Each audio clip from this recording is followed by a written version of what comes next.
வணக்கம். நான் நகைச்சுவை ஸ்டண்ட் நடிகர் முத்துக்காலை.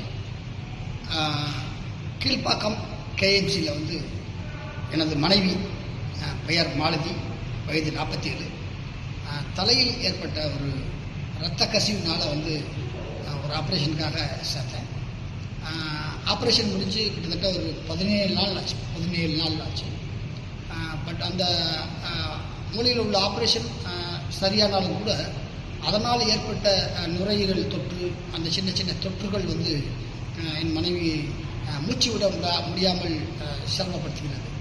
அதனால் இந்த நேரத்தில் தமிழக முதலமைச்சர் திரு ஜோசப் விஜய் சார் அவர்கள் என்னுடைய மனைவியின் மேல் சிகிச்சைக்கு பரிந்துரை செய்து எனது மனைவியின் உயிரை காப்பாற்ற வேண்டும் என தலைமையுடன் கேட்டுக்கொள்கிறேன்.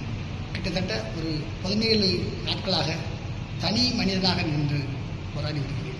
இந்த நேரத்தில் தமிழக முதலமைச்சர் ஜோசப் விஜய் சார் எனக்கு உதவி செய்தால் என்றென்றும் நன்றியோடு இருப்பேன்.